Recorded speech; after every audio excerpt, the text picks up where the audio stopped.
Good morning everyone, and today we will be checking out a brand new video from Goji Sensor. And when I say brand new, I mean this thing is freshly hatched. Today we're going to check out how they made the Indominus Rex even more deadly. Let's hop in and see what they can do to this behemoth. The Indominus Rex was notorious for laying waste to an entire park, leaving nothing but mutilated corpses in her path. But here on Goji Center, we are going And one nicely fed Mosasaurus. to take this even further. How can we make the Indominus herself more dangerous and her warpath more lethal? Today, we will deliver nothing else but more chaos, more carnage, more blood. Here we In a go. previous episode, we talked about the Ultimasaurus and its anatomy, and ended up bringing forth an even more powerful dinosaur capable of bringing down just about anything this island could throw at it, even an angry sauropod. For this episode, we'll be doing more or less the same with the Indominus Rex, studying its genetic composition and replacing a few contributors with surprising life forms that you won't even see coming.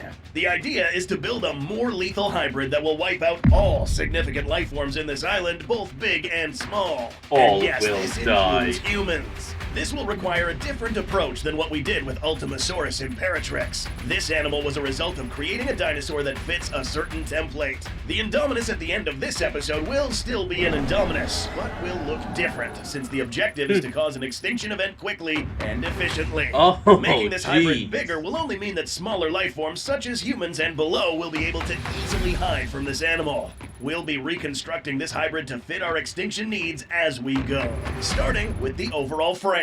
Alright, here we Wait, go. No, not this type of frame, Wait a dude. minute, what This is the- for a poster. Huh. I guess the video editor couldn't think of a better way to plug in our sponsor, Displate.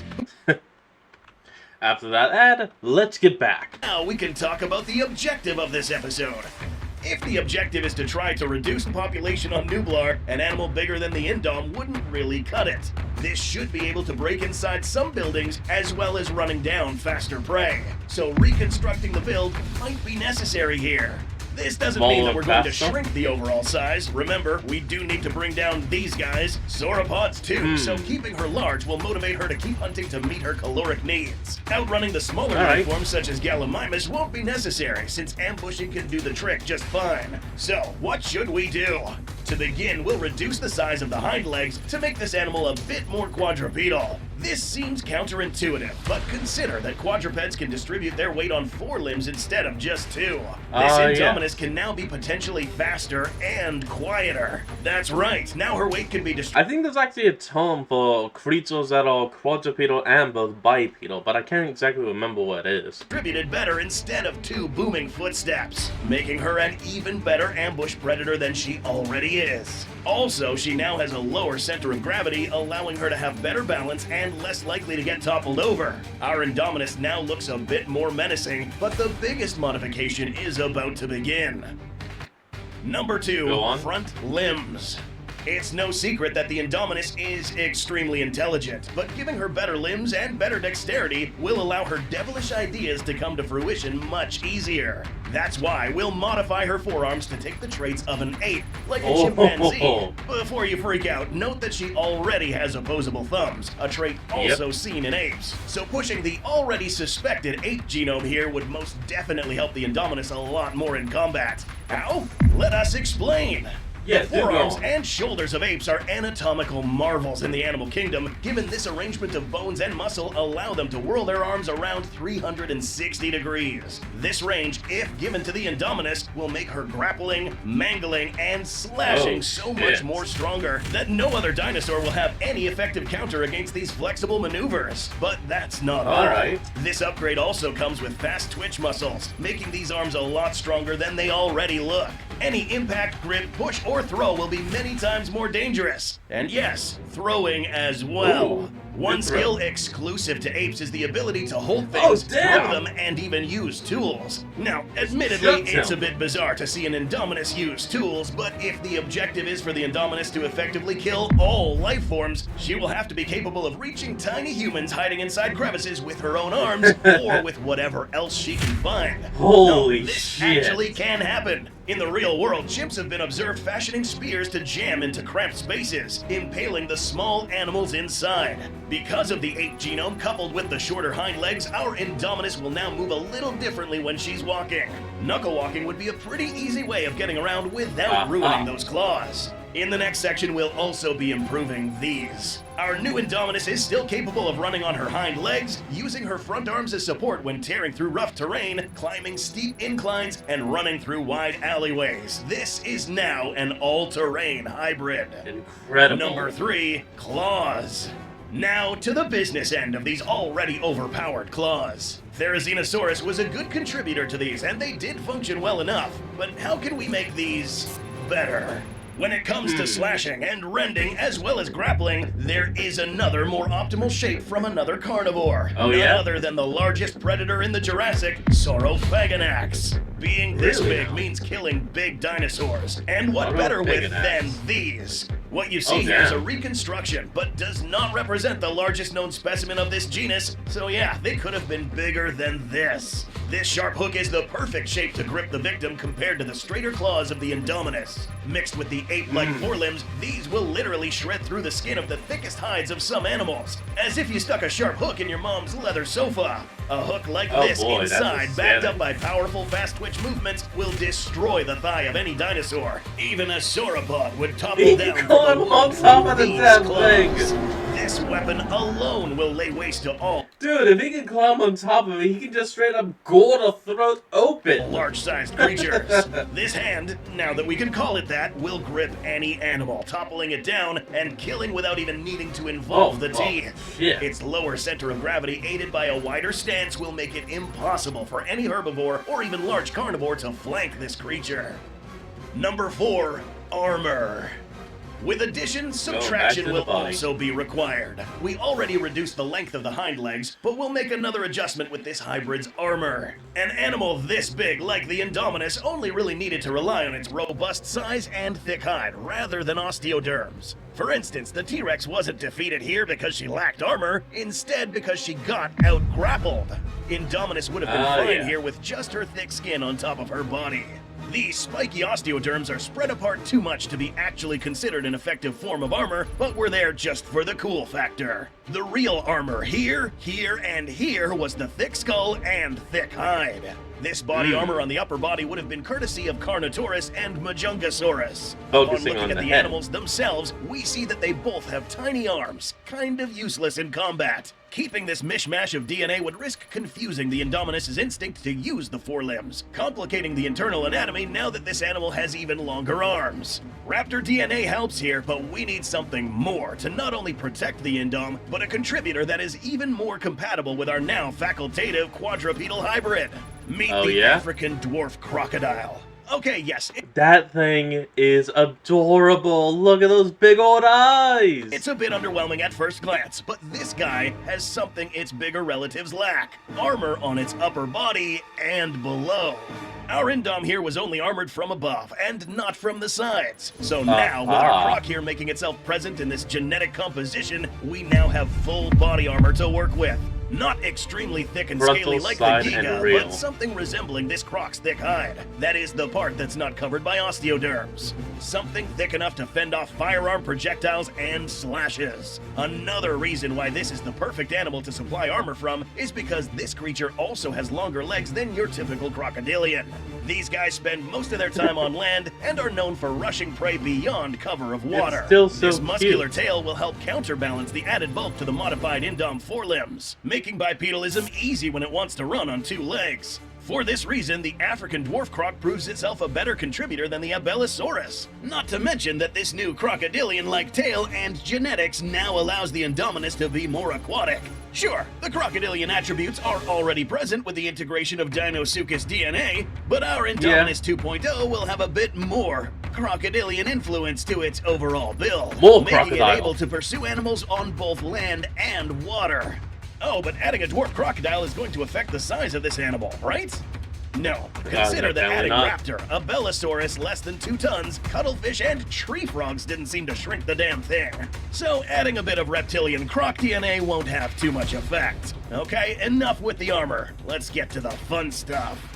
Go on. Number 5, the bite. Force. Is it even possible to make this bite better here? Believe it or not, there is. The bite of the Indom was already Oh, kinda shit. OP, given that the T-Rex base genome was already involved. The robust head of the T-Rex allowed the Indominus to be resilient enough to withstand heavy blows. But another one involved was the Deinosuchus, which from a critical point of view didn't add much apart from bite force. Croc teeth are meant for penetrating and gripping, which compared Ooh, to the effects of a T-Rex Bessie was bite, dead. the T-Rex bite method proves more lethal and messy.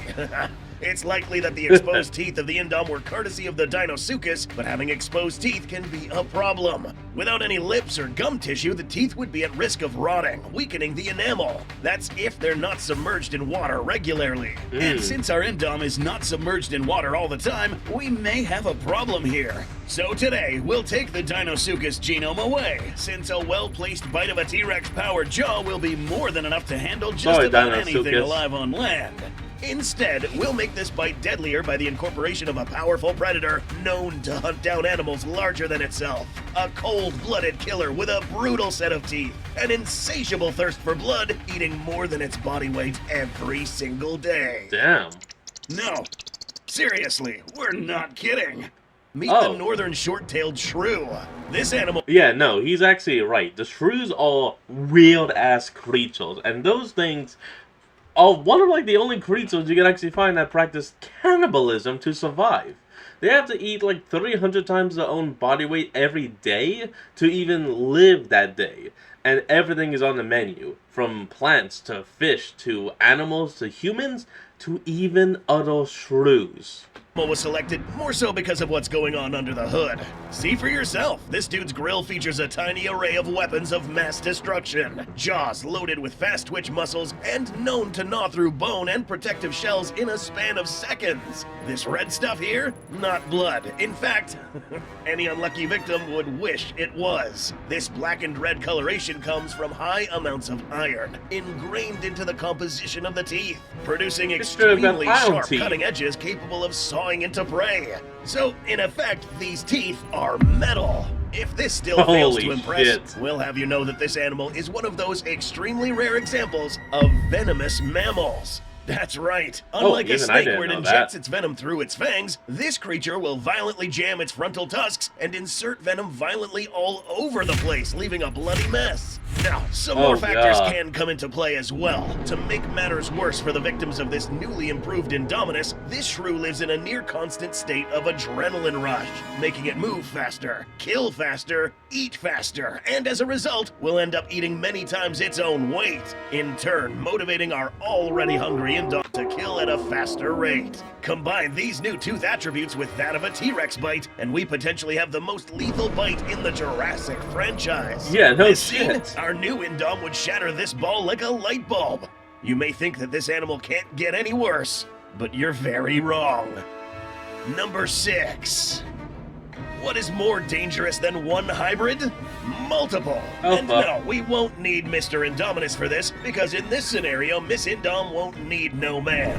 Admittedly, the Indominus in Jurassic World may have possibly had this ability genetically blocked per se, as to not repeat the same mistakes made in Jurassic Park, where these raptors started breeding without a male counterpart. We Asexual aren't sure of reproduction? this, but to make this more interesting, we'll allow this ability to play out in order for our new Indom to produce more clones of herself. By adding some whiptail lizard into the mix, an animal known for deliberately reproducing without a mate. This has been seen before already Oh, with crap. the Scorpius Rex via parthenogenesis. The Scorpios, however, would undergo a meiosis parthenogenesis, given that the offspring was a bit different than the mother, and not all traits were inherited by the baby Scorpios. In this scenario, all traits and all physical attributes will be passed down from mother to offspring, bringing forth exact replicas of the mother using apomictic parthenogenesis. This increases the likelihood of screwed. all of these new Indoms to work together, coordinating attacks like raptors, effectively killing all surrounding human life in a very short time.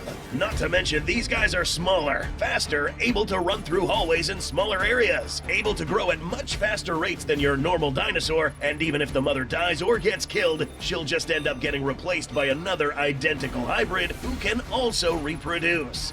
These smaller, hyper-adrenalized hybrids Truly will end up infinite. sweeping the island, bringing down medium-sized creatures via coordinated attacks. In no time, the human and dinosaur population will be rendered down to very few, turning this island's sweep into a search and kill operation. We've successfully created an animal that can cause an extinction level event in That's the point where you just bomb the island and be like, nope, we're this done, island. never coming back, But there's no a more chance dinosaurs. we could turn this into a global catastrophe. Number 7, Plague. Oh, for With crying so out loud. much carnage and bloodshed happening in this island, it will be inevitable for disease to spread. The putrid scent of rotting corpses fills the air as hordes of blood-stained Indominus Rexes run around looking for the next thing to kill. One nasty aspect when it comes to genetics is that when dealing with life forms, the microscopic ones are infinitely harder to control. We're talking about viruses. To put this very, very simply, viruses hijack cells and the DNA chain to make copies of themselves. They leave traces of themselves in the host, and the host will leave traces of itself in the virus. So they both exchange information, basically. When the virus jumps to another different species, it will die off because it was not able to replicate. But if it does replicate, then a new strain is made, which can be terrifyingly deadly to this new infected species. What does this have anything to do with our Indominus extinction event? Over 61% of all major viruses and bacteria-borne diseases started out in one type of animal before jumping to humans. Consider that the Indominus would be a large-bodied predator roaming over a large area, miring itself with all sorts of diseases, bacteria, fecal matter, blood, and all sorts of pestilent elements. And since it's a hybrid, it will pick up all sorts of bacteria from both birds and mammals. Rabies, avian pox, flu, and the moment one unlucky human just gets near a place an Indominus has been, drinks the same water, or just breathes the same air, then this dude risks getting contaminated and spreading it out to his companions. But wait, this guy is a human. How did this hybrid infect this human? Well, if you remember, our ape genetic contribution earlier also serves a different purpose, bridging or breaking a genetic barrier for a virus to potentially affect humans, producing a deadly strain spreading amongst anyone who manages to escape the island, both bird and human alike, leaving millions of dead life forms in its wake. Everyone's dead. Shit. And that's going to be the end of that. Well, alright everyone, I hope you enjoyed today's video. Remember to like, comment, and subscribe for more. Link to the original will be in the description below, and holy shit, they really did just make the Indominus Rex able to wipe out the whole damn planet. Well, till then, this is Fox, signing out. Peace.